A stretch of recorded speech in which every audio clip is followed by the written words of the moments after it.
রুদ্র তো এখন চাকরি জোগাড় করতে পারেনি না, জানোই তো সব। সেজন্য আমি দু একটা জায়গায় ইন্টারভিউ দিয়েছি, দু একটা স্কুলে আর কি। সেখান থেকে নিশ্চয়ই কোথাও একটা হয়ে যাবে, তখন আমাকেও সকালবেলা বাড়ি থেকে বেরোতে হবে। আর অত সকালে কি আমি রান্না বান্না করে বেরোতে পারবো বলো? তখন তো সব ঠাম্মিকেই করতে হবে। তাই আমি বলেছি এখন থেকে পুরো ব্যাপারটা প্র্যাকটিস করে নিতে। এও তোমার কপালে ছিল মা। আগে তো সকালবেলা উঠে পায়ের ওপর পা তুলে বসে তুমি অপেক্ষা করতে কখন বৌদি ভাই তোমায় চা এনে দেবে, আর এখন সকাল বিকেল দুবেলায় তোমায় চা বানাতে হচ্ছে। ভালো।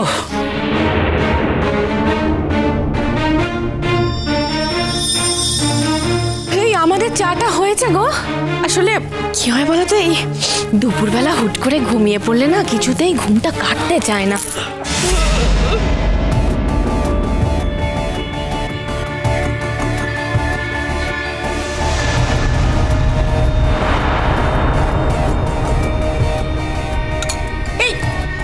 মা, ও মা, কি করছোটা কি?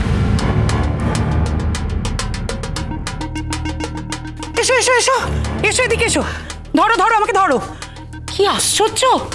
এই এই তোমরা দুজন এখানে রয়েছো, দুজন মেয়ে, তোমরা দেখতে পাচ্ছ না? তোমাদের লজ্জা করে না? একটা বয়স্ক মানুষ এতগুলো চা নিয়ে আসতে পারছে না, টলমল করছে। আর মানে অদ্ভুত। বর্ষা, পিসিমণি ঠিকই তো বলছে, একটু হেল্প তো করতে পারো। শরীর হালকা করতে হবে বলে ঠাম্মিকে আগুনের তাতে যেতে হবে, তার তো কোনো মানে নেই। রুদ্র, আমি তো এত কিছু দেখে তোমাদের বাড়িতে আসিনি না। তখন তো আমাকে বলা হয়নি যে আমার নিজের ব্রেকফাস্ট, রান্না বান্না, চা সবকিছু নিজেকে করে খেতে হবে? বলা হয়েছিল কি? সিচুয়েশন সবসময় একরকম থাকে না বর্ষা, পাল্টাতেও পারে। আমাদের সংসারেও সিচুয়েশন একরকম নেই। মানছি, আমাদের সংসারে একসময় ছিঁড়ি ছাদ ছিল, কিন্তু এখন সেটা নেই। মা ছিল আগে, মানে মা আছে কিন্তু থেকেও নেই, কি আর করবে বলো? আর এসব কথা বলে কি লাভ বল বুবলাই? তবে কি জানো মা, সোহিনীকে কিন্তু তুমি ওকে জিজ্ঞেস করতে পারো। মেঘালয়তে যখন আমরা ছিলাম ওকে বিশেষ কাজকর্ম করতে হতো না। ওর ভাই ফরমাস খাটার জন্য সারাক্ষণ ৩-৪টে লোক বহাল থাকতো।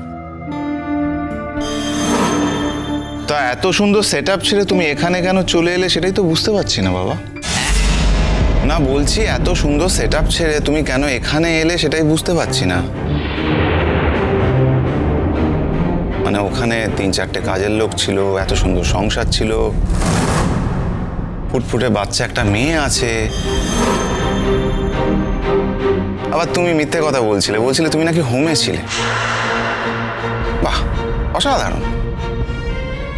আর তুমি চলেই বা এলে কেন? ও মা, আবার মিথ্যে কথা কোনটা বললাম বলতো? মিথ্যে কথাই তো। তুমি যদি হোমেই থাকতে, তোমার যদি সত্যি কিছু মনে না থাকতো, তাহলে তুমি কি করে বললে যে সোহিনী আন্টির 2-3 জন কাজের লোক ছিল?